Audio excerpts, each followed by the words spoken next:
abs-cbn in NIANI. Beaks Diomia's first Filipina Wta Semifinalist.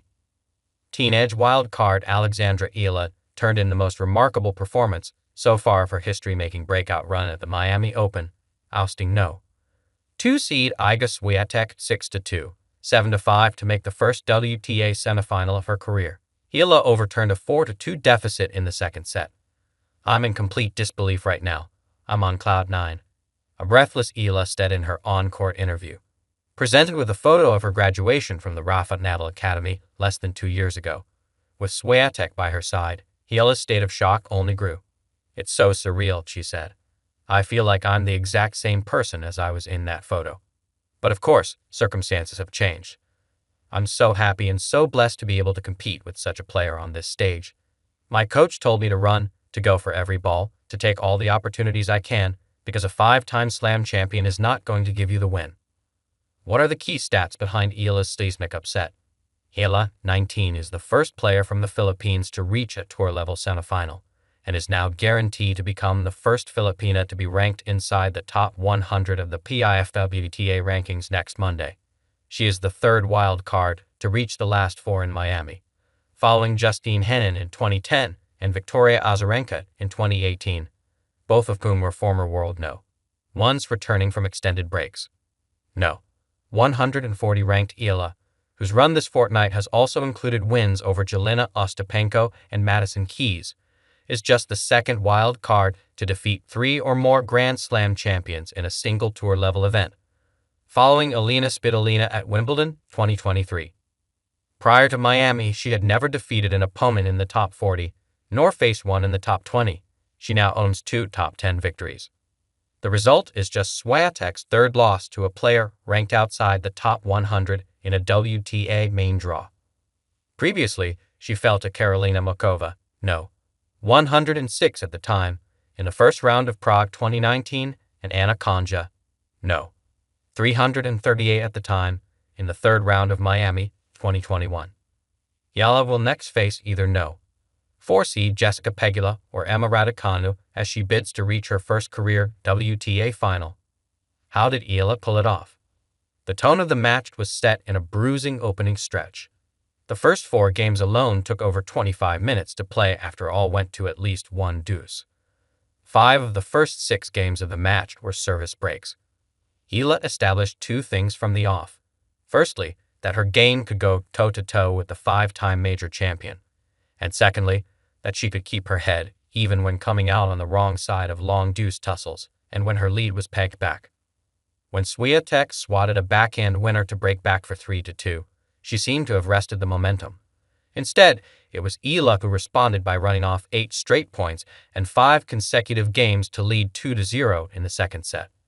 Until this point, Eala had enjoyed a purple patch of breathtaking winners. Her left-handed forehand was the star of the show, and garnered her 3-in-1 game to break for 3-1 in the first set. But the youngster was also able to mix the play up with her backhand and a cheeky drop shot en route to closing out the first set. Swiatek was repeatedly left flat-footed.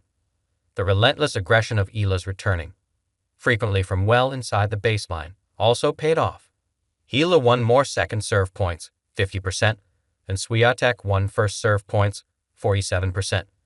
Swiatek was able to win just 2 points behind her second serve all day. She went all in, the poll said in press.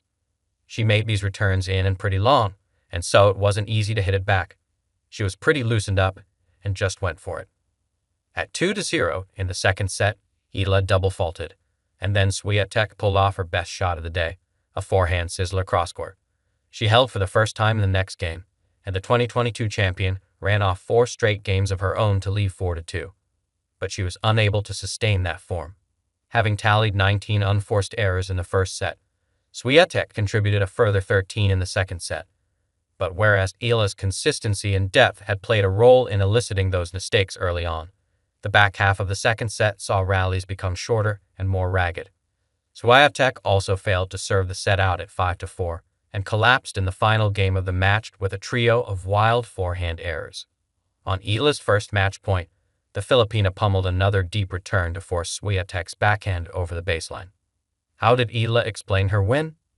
Throughout Eala's press conference, the poised teenager kept returning to one word: compartmentalization. I don't have experience on the WTA tour, that's for sure, she said.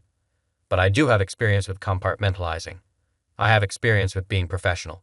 I have no hesitation to bring that part of me out when I'm on court and when I'm in a setting that calls for professionalism. The roots of Eala's ability to separate her nerves from her point-by-point execution lie in her family background.